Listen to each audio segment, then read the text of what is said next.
पति ब्रह्मचारी नया अपडेट। ईशा अपने कर्तव्य को सबसे ऊपर रखते हुए दादा भाई के नाम से मशहूर सूरज को एक अपराधी को शरण देने के आरोप में गिरफ्तार कर लेती है। हथकड़ी लगाते समय सूरज पूरे आत्मविश्वास से कहता है कि दुनिया का कोई भी कानून उसे ज्यादा देर तक कैद नहीं रख सकता। जब ईशा अपने ही पति को थाने लेकर पहुंचती है तो पूरे परिवार में हड़कंप मच जाता है। ताई माँ और घर के बाकी सदस्य इस बात से टूट जाते हैं कि पति पत्नी की लड़ाई अब घर की इज्जत तक पहुंच गई है। दोनों ने कभी वादा किया था कि उनके निजी मतभेद परिवार और कानून के बीच नहीं आएंगे, लेकिन आज वही वादा टूटता दिखाई देता है। थाने में ईशा सूरज से पूछताछ शुरू करती है, लेकिन सूरज साफ कह देता है कि जब तक असली मास्टरमाइंड सामने नहीं आएगा वह एक शब्द भी नहीं बोलेगा।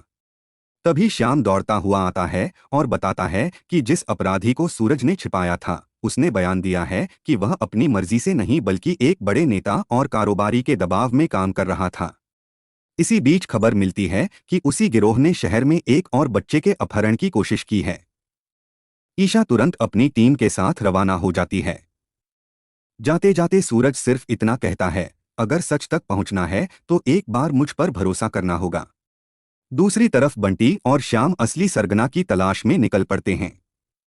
एक पुराने गोदाम में उन्हें नकाबपोश मास्टरमाइंड अपने गुर्गों के साथ मिलता है। तभी पुलिस की स्पेशल टीम वहां पहुंच जाती है और जबरदस्त मुठभेड़ शुरू हो जाती है।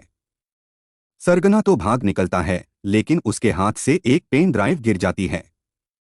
पेन ड्राइव में मौजूद वीडियो देखकर ईशा के पैरों तले जमीन खिसक जाती है।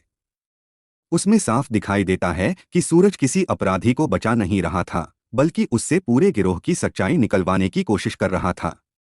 अपनी गलती का एहसास होने पर ईशा लॉकअप के सामने पहुंचती है और स्वीकार करती है कि उसने सूरज को गलत समझ लिया।